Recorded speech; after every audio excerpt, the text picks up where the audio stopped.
ڕەفیق سابیر ناوێکی دیار لە نێو دنیای نووسین و هەروەها وەرگێڕان و لە نێو دنیای شیعرە خاوەنی چەندین بەرهەمی زۆر تایبەتە و لە نێو کتێبخانەی کوردیان لە ئێستاە بە خۆشحاڵی و ئێوارەی ئەمڕۆ نوێترین بەرهەمی خۆی لەژێر ناونیشانی لە ستایشی ژیانە لە نێو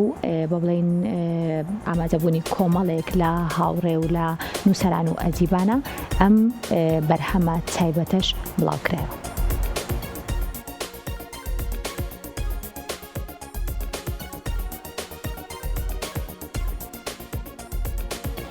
پاشنیوەڕۆی ئەمڕۆ لە هۆڵی خاک لە شاری سلێمانی لە کۆڕێکدا کە بەشی چالاکی وێژەی بەڕێوەبەرایەتی ڕۆشنبیری و هونەری سلێمانی ڕێکی خستبوو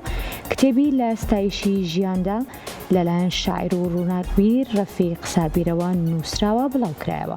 لە کۆڕەکەدا کە ژمارەیەک لە نووسەران و ڕووناکبیران و خوێنەران ئامادەبوون تێدا نووسەر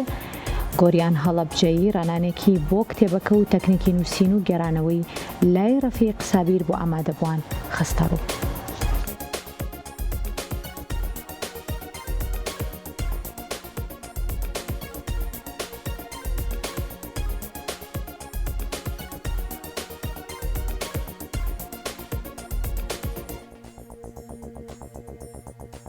دیارە ڕەفیق سابریەکە لەو نووسەرە هەرە دیار و پێنووس بە بەڕشتانەی کە هەڵەگری قسەی لەسەر بکەوەیەکێکە لەو سیاسەمەدارانەی کە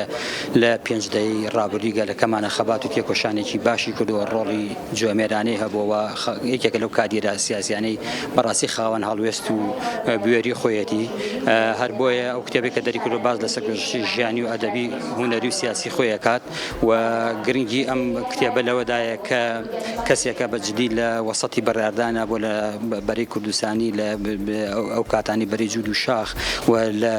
ڕۆژە سەختەکانی گەلەکەمان هەر بۆیە ئەم ڕخنەوە بۆ کتێبەکەین و هیوادارم بتوانین سەرکەوتوو بین لەگەن.